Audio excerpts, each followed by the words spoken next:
the original Hunger Games film was released. She's there. She's behind us. That's Katniss. That is Katniss. Played by Jennifer Lawrence.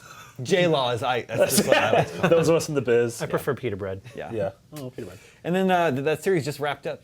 Yeah. Just this last month, right? Yeah, I mean that was one of the. I mean, Eric, you can speak to this more fully, but this is like since Harry Potter and then Twilight, like a lot of books have tried to get on that wagon and hit that audience, and Hunger Games is one of the few series that managed to successfully do it. Yeah, I mean, Twilight, because as huge as Harry Potter was, it was already kind of such a big book series. I think everyone kind of knew it'd be a blockbuster. But when Twilight hit, it made Hollywood go crazy trying to make all these young adult novels.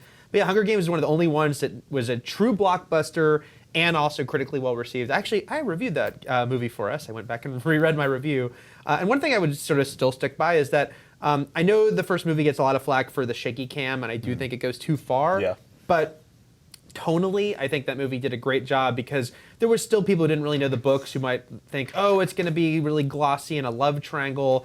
There's a love triangle, but it's not what the story's about. Yeah. And I think that first movie really established this is sort of a grim, gritty world, what the stakes were, and I think felt heavier than maybe some people expected going in. Mm-hmm. And then, yeah, Jennifer Lawrence, she was already rising star. She had already done X-Men. Yeah, the year before. Yeah, and she already won her Oscar. Yeah, but this was like Winter's Bone. Yeah, but I think this came out right before Silver Linings Playbook too. Yeah, so it was just this moment, and obviously she was so great as Katniss, who was a very important character to people who were fans of the book, and yeah, it just worked. I mean, it wasn't a perfect movie, but I think it really did sort of it silenced some people who thought it was going to be like just sort of a silly movie when they saw the way that they were approaching it. Definitely, in the set and costume design alone, like the contrast from when you first watch the opening part, you just see how disheveled and like dystopic everything is, and then you see the capital and you're just like, what's going on here? Right. They did a really good job of portraying that. Mm-hmm. Yeah, and I mean, this was also, along with X-Men, but obviously Jennifer Lawrence had a bigger role in this, was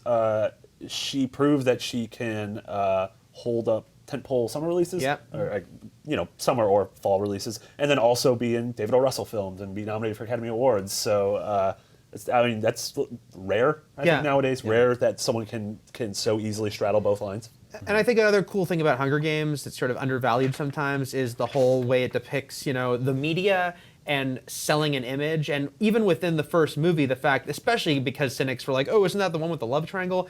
The fact that it's a plot point that Haymitch is like, I want you guys to play up to the camera that you're in love with each other because we're going to sell the audience on that. And there's kind of a funny, very meta thing happening there with the idea of manipulation and how you can use one thing to sort of gloss over something else. Yeah, it's funnier to see the Hunger Games movie portraying like the dangers of consumerism and all that when you go to Subway and you get Katniss. Oh yeah. And you should read another article in IGN about weird marketing for the Hunger Games like that we just recently ran. Crushed it. Yeah.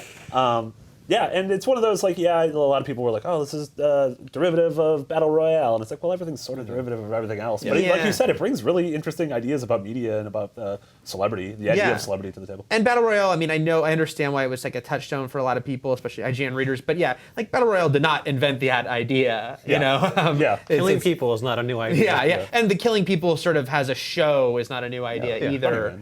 There's been a lot of interpretations of it because it's a pretty compelling idea. Yeah. I love the site Box Office Mojo. It's a source of all sorts of interesting movie info. The Hunger Games is the #1 movie in a specific genre of all time. Can anyone guess what this genre Romantic horror comedy. Reality television.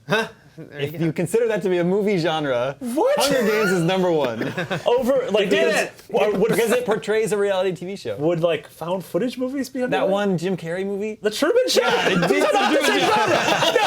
No. I do know Hunger Games, I don't know if it still has this record because records are broken so quickly now, but I do know at the time it had like the biggest midnight opening for a non-sequel, which again spoke to, the books were popular, but by the time the movie opened, it was reaching beyond the books. There was just a lot of excitement about this series. And a lot of the side characters, supporting characters, like Woody Harrelson's awesome, and Stanley Tucci's awesome, Elizabeth Banks is awesome. Lenny Kravitz is Lenny Kravitz! He passed away in the movie. This is how I was like, you are misinformed, sir. Well, the #1 movie. He just accidentally showed his penis. That's a totally different thing. The opposite of passing away. That's right.